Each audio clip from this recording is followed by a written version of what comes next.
Hello everyone, welcome to Exam Info academy.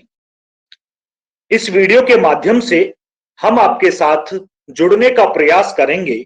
मतलब आपके द्वारा किए गए कमेंट्स, वो कमेंट्स जिनमें प्रश्न पूछा गया है, वो हमने यहां कलेक्ट किए हैं और उनका उत्तर देने का हम आपको प्रयास करेंगे इस वीडियो में। तो देखते जाइएगा। अगर आप में से किसी के कमेंट्स शामिल किए हैं और वो ये वीडियो देख रहा है तो हमें बताएं कि आप हमारे उत्तर से संतुष्ट हैं या नहीं हैं, या और भी कुछ आपको रिक्वायरमेंट है, कुछ और पूछना चाहते हैं तो वो भी पूछ सकते हैं। तो ये हमारा वीडियो था जिसमें हमने डीयू के डिफरेंट कॉलेजेस में 360 पदों के बारे में आपको सूचित किया था। उसी के रिगार्डिंग में दो क्वेश्चन यहां पर आए हैं। ये दो क्वेश्चन है, पहला है शारदा वर्मा जी का है। इन्होंने पूछा है, सिलेक्शन फेयर नहीं है, शोषण हो रहा है। बिल्कुल ये सही है कि जब रिटन एग्जाम नहीं होता तो इंटरव्यू के बेस पर कोई भी भर्ती की जाएगी, उसमें फेयर सिलेक्शन तो वो खुद भी चाहें तो भी हो नहीं सकता, क्योंकि कितने सारे कैंडिडेट्स को केवल आप इंटरव्यू के बिहाफ पर मतलब एक तरह से जांच सकते ही नहीं है, एवेल्युएट नहीं कर सकते। चलिए दूसरे पर आते हैं। दूसरा कमेंट ये भेजा है कृष्णपाल सिंह ने, इसी वीडियो पे है। आप कहते हैं, दिल्ली विश्वविद्यालय यह बहुत गलत कर रहा है जो असिस्टेंट प्रोफेसर के लिए एग्जाम नहीं लेता है। यह तरीका बिल्कुल गलत है, यह सब कालाबाजारी है, चोर बाजारी है।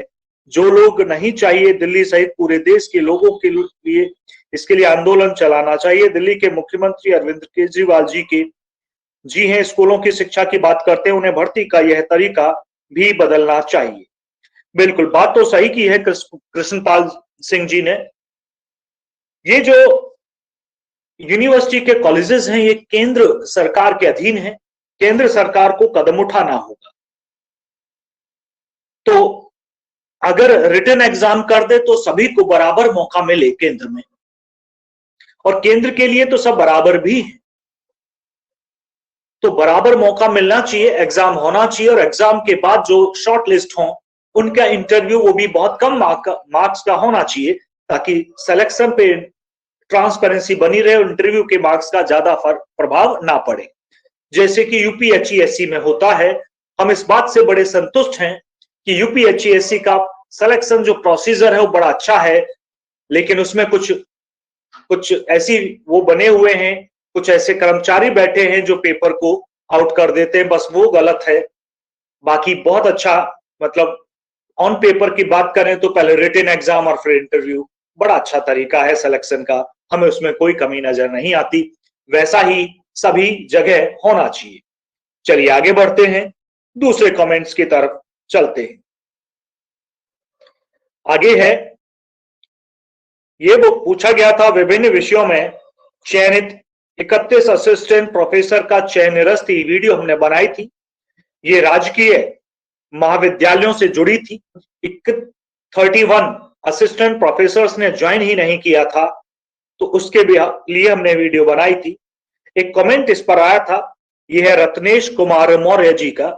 सर, यूपीपीएससी में वेटिंग का कोई प्रावधान नहीं है। ये बिल्कुल सही कह रहे हैं, इसमें कोई प्रावधान नहीं है, जबकि public service commission Uttar Pradesh, मतलब लोक सेवा आयोग उत्तर प्रदेश ने कहा है कि जिन्होंने 31 ने ज्वाइन नहीं किया तो उनके पीछे के स्टूडेंट्स को हम निकालेंगे और ये जगह तुरंत भरी जाएंगी। लेकिन क्वेश्चन ये बनता है कि उसमें वेटिंग लिस्ट का तो कोई प्रावधान है ही नहीं। क्या वेटिंग लिस्ट जारी करेंगे, इसके बारे में सजेशन दीजिएगा। तो हमारा उत्तर ये है, अगर उन्होंने ये कहा है और वो इसे सीरियसली लेते हैं तो वेटिंग जरूर जारी करेंगे, और अगर ये केवल कहने के लिए बात छाप दी है और इन्हें ये अगली वैकेंसी में जोड़ते हैं तो वेटिंग बिल्कुल जारी नहीं करेंगे। आगे बढ़ते हैं, अगले प्रश्न की तरफ बढ़ते हैं। ये हमारी लास्ट वीडियो थी, उसी के बारे में है। यूपी पीजीटी की भी ये भूमिका जी हैं, ये लिखती हैं, यूपी पीजीटी की भी डेट नहीं आई है, बिल्कुल नहीं आई है। क्या चल रहा है कुछ नहीं पता, पढ़ लिख के बेवकूफ बना रहे हैं हमारा। बात तो थोड़े गुस्से में की गई है, लेकिन बात बिल्कुल जायज है। यूपी पीजीटी की ना डेट है, ना यूपी टीजीटी की डेट है, ना यूपी एचईएससी में कोई डेट मिल रही है। यूपी के एग्जाम्स जैसे एकदम से बंद पड़ गए हैं, सब बंद है। ऐसा लगता है आयोग पर सब पे ताले लग गए हैं। अभी चुनाव की बात होगी तो चुनाव में तुरंत एक्टिव हो जाएंगे, एक पल की देरी नहीं होगी, तुरंत। तो बात कड़वी जरूर है, लेकिन सच भी है कि बेवकूफ बना रहे हैं, सच्चाई है इसमें। चलिए आगे बढ़ते हैं, अगले कमेंट्स पर जाते हैं। ये नाम तो नहीं आ रहा, only study by N Mehta, माफ कीजिएगा, नाम आ रहा है एन मेहता जी। ये चैनल चलाते होंगे ओनली स्टडी। सर असिस्टेंट, इनका क्वेश्चन है, सर असिस्टेंट प्रोफेसर का एग्जाम कभी होगा कि नहीं? बड़ा प्रश्न चिन्ह है ये प्रशासन के ऊपर कि क्या कभी असिस्टेंट प्रोफेसर का एग्जाम होगा भी या नहीं, क्योंकि जितने पैसे इन्होंने कमाए हैं उसका इंटरेस्ट तो ये ले ही रहे होंगे और आराम से बैठे। तो क्वेश्चन है होगा या नहीं, तो हम आपको बता दें मेहता जी, होगा तो जरूर, एग्जाम तो करवाना ही पड़ेगा, भले ही नए आयोग के थ्रू हो, एग्जाम जरूर होगा, निश्चिंत रहिएगा। पर क्वेश्चन है अगर देर से हुआ तो उसका मजा बेकार हो जाता है। बच्चे जो तैयारी में लगे होते हैं कई बार कुछ तैयारी बंद कर देते हैं, तो वो जो मजा है ना, जो अब हो जाता है एग्जाम जनवरी दिसंबर में, तो अलग ही बात होती है। चलिए आगे बढ़ते हैं, अगले को लेते हैं। ये है सुनीता राय जी, ये लिखते हैं सर डीयू का रिटन एग्जाम कब है? माफ कीजिएगा सुनीता जी, डीयू में कोई रिटन एग्जाम नहीं होता है, केवल इंटरव्यू बेस्ड। शॉर्टलिस्ट करेंगे एपीआई चार्ट के थ्रू और उसके बाद इंटरव्यू ही होगा, इंटरव्यू के थ्रू ही आपको जज करेंगे, बस एग्जाम नहीं है। चलिए आगे बढ़ते हैं, अभिषेक कुमार जी लिखते हैं, ये भी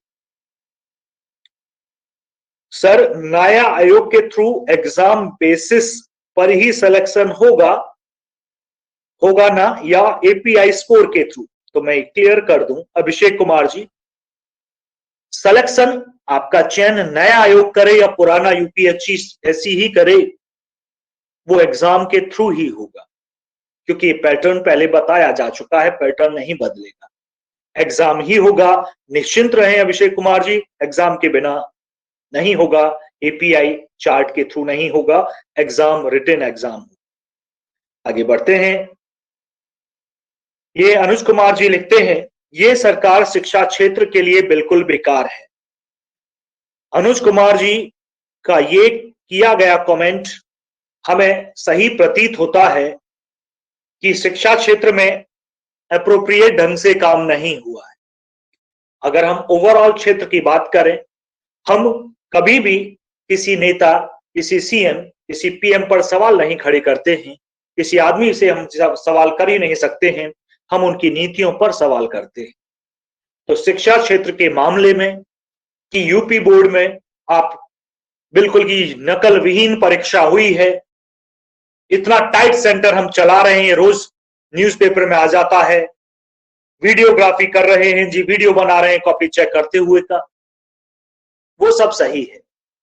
लेकिन जब असलियत आप देखेंगे, जब रिजल्ट आएगा, मैं अभी बता रहा हूं आपको, UP board, even UP board 10th का जब रिजल्ट आएगा तो आप पाएंगे, आप अगर स्कूल में पढ़ाते हैं तो भी आप पाएंगे, नहीं पढ़ाते हैं तो भी आप थोड़ा चेक करिएगा, तो आपको मिलेगा कि जो बच्चा 50-60% लाने में कैपेबल नहीं है ठीक से, उसके 75 से 80% मार्क्स आ रहे हैं। भले ये आउटर पटल, बाहरी पटल पर दिखा ले बहुत सख्ती है ये वो, लेकिन असलियत रिजल्ट की कुछ और ही होती है, चाहे वो स्टेट बोर्ड हो उत्तर प्रदेश का, चाहे वो सेंट्रल सीबीएसई हो, कोई सा भी हो। बात सीबीएसई ने तो स्वीकार भी किया है कि हम नॉर्मलाइजेशन करते हैं, वो कहते हैं अलग अलग पूरे कंट्री में अलग अलग पेपर का लेवल, डिफिकल्टी लेवल अलग होता है, हम नॉर्मलाइजेशन करते हैं और इसके नाम पर वो नंबर बढ़ाते हैं। बहुत सारे, अभी भी बता रहा हूं, सीबीएसई के एग्जाम हो रहे हैं ना, हो गए लगभग, मान लीजिए 95 स्कोर मैक्सिमम का होगा। 91 नहीं होगा, 92 नहीं होगा, 93 नहीं होगा, 94 नहीं होगा, 95 होगा। लिखवा लो। ये आज की बात नहीं है, पिछले 6-7 साल से यही है। 95 स्कोरर बहुत सारे होते हैं। चलिए, शिक्षा क्षेत्र ही नहीं, अनुज कुमार जी कई और क्षेत्र हैं जिसमें कार्य ठीक ढंग से नहीं हुआ है। मैं ये नहीं बोलूंगा कि बेकार है, लेकिन मैं बोलूंगा ठीक ढंग से नहीं हुआ है। चलिए, इस वीडियो में इतना ही था। धन्यवाद।